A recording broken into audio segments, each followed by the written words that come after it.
for watching. Let's talk about Paxil or paroxetine. This is a selective serotonin reuptake inhibitor, SSRI, treatment for depression that was first marketed 1992. Now it's available as a generic. More than 12 million prescriptions every year still written for the drug. It's in the top 75 drugs prescribed in the United States. Indications are major depressive disorder, of course, but also obsessive compulsive disorder, panic attacks with or without agoraphobia, social anxiety disorder that sometimes can mimic a panic attack, generalized anxiety disorder, and sometimes for post-traumatic stress disorder, PTSD. But about a third of the prescriptions are for off-label uses not sanctioned by the Food and Drug Administration, where no good studies exist.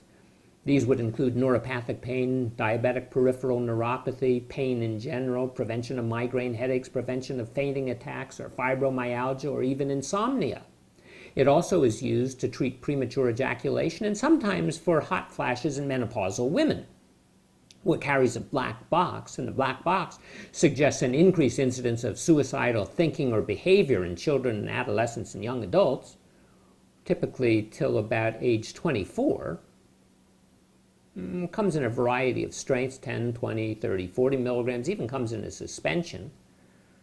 The diagnosis of depression isn't you just feel sad or feel blue, but you have to, that's the slang term, but you have to really meet the medical diagnosis in order for the pill to have any likelihood of being helpful. So you have to have the prominent, relatively persistent depression or bad mood, dysphoric mood, that interferes with daily activities and occurs almost daily for at least 2 weeks.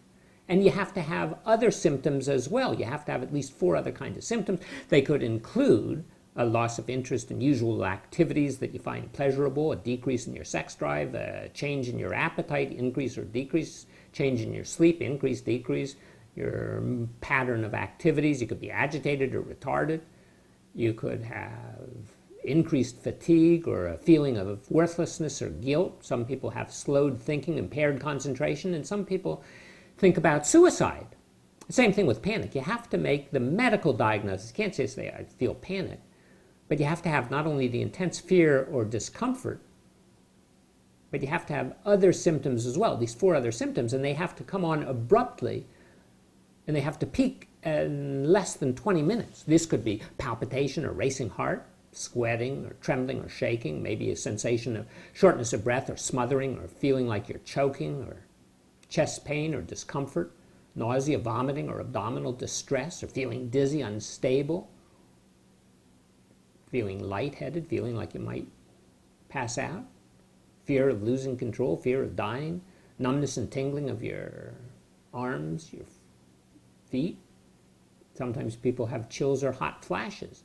And for generalized anxiety disorder, it's not just I feel anxious, but you have to have at least 3 symptoms, maybe feeling restless or keyed up or on edge, maybe feeling easily fatigued, difficulty with your concentration, feel your mind goes blank, you're irritable, maybe muscle tension or even sleep disturbances. Well, assuming you have the correct diagnosis, how much of the pill do you take? Well, for depression, it's probably about 20 milligrams. It has a delayed effect, so you might have to be taking it for several weeks before you find it effective. Could be increased as far as the dosage is concerned, but down the road a piece, not at least at the start. And you have to take the pill at least for several months after the depression seems to go away. Sometimes depression comes and goes. Sometimes you might be lucky and only have 1 episode. Well, obsessive compulsive disorder, you start at 20 milligrams. Typical dose, though, is going to be about 40 milligrams.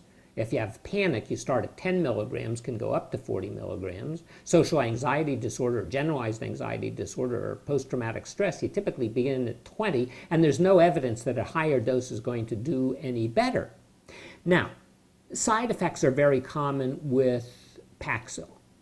And the side effects, the most frequent, are feeling sweaty or nauseous or having a decreased appetite or feeling tired or dizzy or having difficulty sleeping, having a little shake or nervousness or ringing in your ears or itchiness or emotional lability, or finding that your weight is slowly increasing, or that your libido is decreasing. decreased libido is very common. At least 10% of women and probably 10 to 15% of men. Ejaculatory disturbances, somewhere between 15 and 25% of men. But sexual side effects depend on how carefully we ask. Usually they're glossed over, but when they're asked specifically, about 70% of people complain of a loss of libido or lack of orgasm or lack of vaginal lubrication or erectile dysfunction. But interestingly, the drug is also used for premature ejaculation as a treatment. Some people take it 3 to 10 hours before they engage in sexual activities. Other people find that it seems to work better when it's taken on a regular basis. Now that, of course, is not an endorsement of the pill for the purpose. Sometimes it makes the sodium go down. You develop a condition that we call syndrome of inappropriate secretion of antidiuretic hormone, or SIADH. That's especially prominent in elderly, especially if you're taking a diuretic. You can develop headache or difficulty concentrating. Sometimes people have memory impairment, confusion or weakness or unsteadiness. Sometimes causes cognitive impairment in the elderly, and it causes sometimes restlessness in adolescents or children.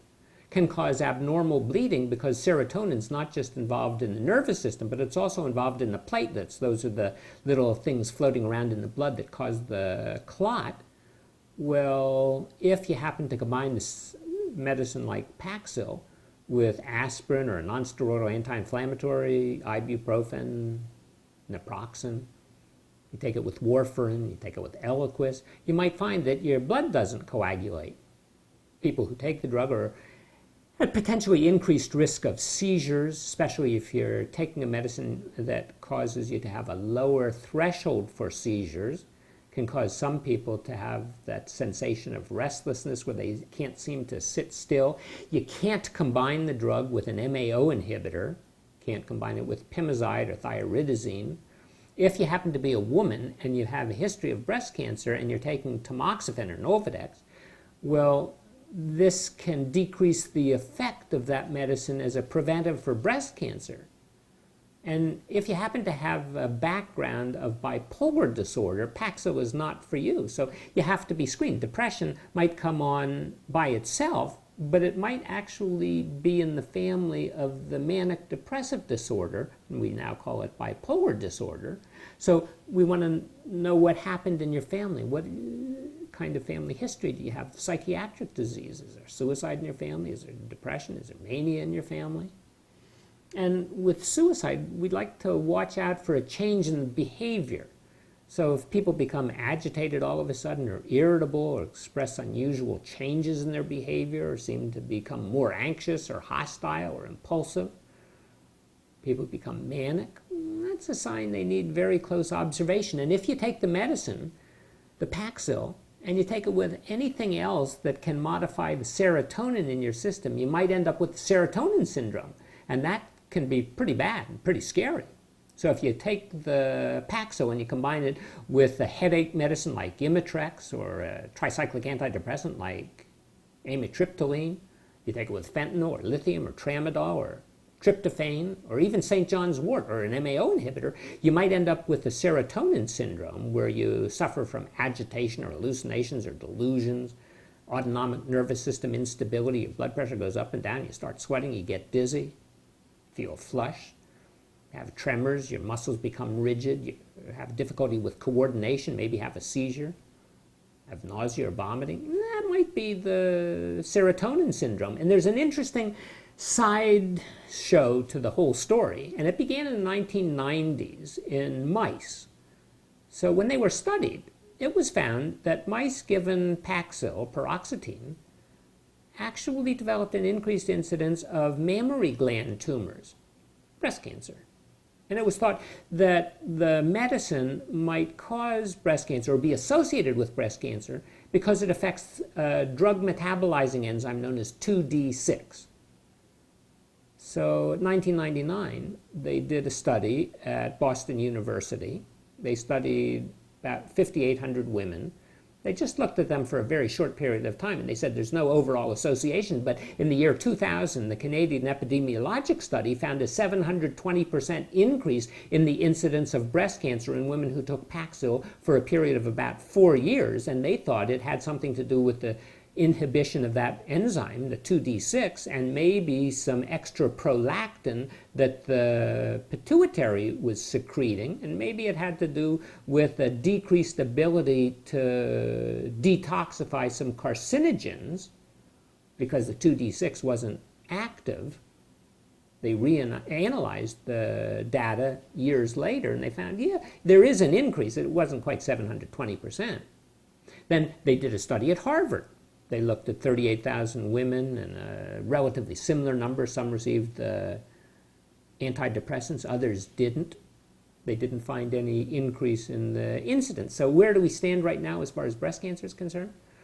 We don't have any really great information one way or the other, but we do have those animal studies, and we do have at least some epidemiologic studies that suggest there might be tie-ins. So if you're a woman and you had a history of breast cancer, you have a family history of breast cancer, you have the gene, the BRCA1 or 2 gene, maybe Paxil isn't the right medicine for you. Now, when you discontinue the drug, if you've been taking it for a while, you must come off of it relatively slowly. If you don't, you might suffer from the discontinuation syndrome. Now, the company says discontinuation syndrome or withdrawal syndrome is pretty uncommon, but actually it's very common. So when people stop abruptly, they might suffer from dysphoric mood or irritability or dizziness. Some develop some sensory peculiar feelings, like you're being shocked by an electric stick, or they develop paresthesias, numbness and tingling, get some ringing in the ears, become anxious. Some people suffer from headaches. Other people suffer from lethargy or emotional lability. So if you're coming off of the drug, come off of it slowly. And a lot of times when people start coming off of the drug, even when they come off of it slowly, they develop some of those symptoms and they assume it's the depression coming back, or they assume it's the panic coming back, so they up the dose. But it might have been just the withdrawal syndrome. Well, if we're talking about if we're talking about Paxil, we talk about a drug that might be associated with some deaths in overdose. Now, generally, if you take just the Paxil, it's a pretty safe drug, and most people who overdose live. On the other hand, if you combine the drug with alcohol, or you combine it with a pain medicine or some other kind of a drug, then it could up your incidence of dying from an overdose. And there have been about 1,600 cases reported to the FDA where the drug has somehow been associated with death. Now, that's not necessarily cause and effect, but it also is that reports to the FDA are notoriously rare, so it's thought that only about 10% of the side effects are reported to the Food and Drug Administration. So the incidence of death related to the drug might be higher. But anyway, if you're taking the drug in overdose, you might suffer from nausea or vomiting or confusion or tremors or dizziness or cardiac arrhythmias. Sometimes people just start to sleep. Sometimes they go into coma. Now, if you're considering pregnancy, the American College of Obstetricians and Gynecologists says, don't take this pill. Go on a birth control or do something, but don't get pregnant while you're taking the pill. Because in the first trimester, it appears that women who are taking the pill have fetuses that might have a defect in the heart. They have what we call a hole in the upper part of the heart, the atria, a hole in the lower part of the heart, the ventricles, ASD, VSD, atrial defect, ventricular septal defect. And if you take it during the third trimester of pregnancy, the newborn, either at the time of birth or with, say, afterward, might vomit, not be able to take food, might have to be tube fed, have respiratory problems, end up cyanotic or apneic, jittery, or have seizures, temperature instability.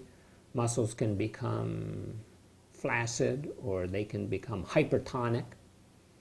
Well, if you happen to take the drug and you have some kidney impairment, you need a low dose. If you happen to be elderly, you need a low dose. If you happen to have liver disease, you need a low dose. How does the medicine work? We really don't know after all of these years. We just don't know how these selective serotonin reuptake inhibitors work. Everyone says, well, they have to work on the serotonin because they're selective serotonin reuptake inhibitors. Well, they do indeed do that, and a little bit on the norepinephrine, a little bit on the dopamine side, but we don't really know that that has anything to do with how the medicine works. Well, once you start taking the medicine, it reaches a steady state in about 10 days. seems that about 95% is bound to the plasma proteins. It's metabolized to inactive products. The half-life of the drug is about 21 hours, but there's significant variation between people, extensively metabolized by that 2D6 enzyme, and 2/3 of it goes out in the urine, about 1/3 of it goes out in the feces. It's very well absorbed. About 50% of the medicine is bioavailable. Peak after you take the pill, it peaks in the serum after about 6 hours, 10 hours. Well, Paxil requires that 2D6 to be metabolized, but interestingly, Paxil works on the 2D6 so that it activates it. Paxil inactivates the medicine. Now, here's the issue. The issue with Paxil is whether it's a drug that should be used in children. We have over 1 million adolescents and young adults, and children, who have taken this medicine. 1/3 of the time it's from psychiatrists. The company says it's remarkably effective and safe for adolescents who happen to have depression, but that's without any confirmation from studies. And actually, when they got around to doing a study, they got sued by the federal government for fraudulent and deceptive and unlawful practices. The study came out in the Journal of the American Academy of Child and Adolescent Psychiatry. It was published in 2001 from 12 major academic centers in North America. This came from the UCLA and NYU and University of Pennsylvania, University of Texas Southwestern at Dallas, and Washington University in St. Louis, and the University of Toronto, and the Oregon Health Sciences. Came from the Children's Hospital of Philadelphia. The lead author was the head psychiatrist at Brown University. It was funded by the drug company. What they did is took 275 adolescents and children who suffered from depression, and they gave them either imipramine or Paxil or placebo. Now, they were studying them specifically. The study was specifically designed to show what happened to the Hamilton Depression Index, the Hamilton Depression Score. That's a typical rating scale for depression. And they looked specifically to see if the score could be lower than or equal to 8, which would mean that their depression basically was resolved, or if the fall of the score was at least 50%. Which would mean that they significantly responded. That's what success would look like.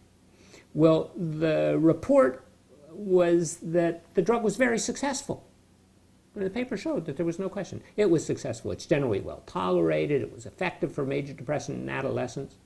And that study significantly influenced the medical literature for a significant period of time. It was quoted more than 600 times. But as soon as it was published almost, the Food and Drug Administration labeled the study a failed trial. Why was it a failed trial when it showed it worked? Well, as far as the drug company was concerned, the study accurately and honestly reflected the views of the investigators. They didn't agree that the study was faked or fraudulent or misleading, of course. But when we look at the pre-specified analysis, what the study was supposed to show, whether it was going to show the Paxil was better, the imipramine was better, the placebo was better, well, it actually didn't achieve any of the results. And as a matter of fact, 15% of the people who were assigned to receive the Paxil dropped out. And none of the primary outcomes were achieved. Well, there's a group known as RIAT, R-I-A-T, Restoring Invisible and Abandoned Trials.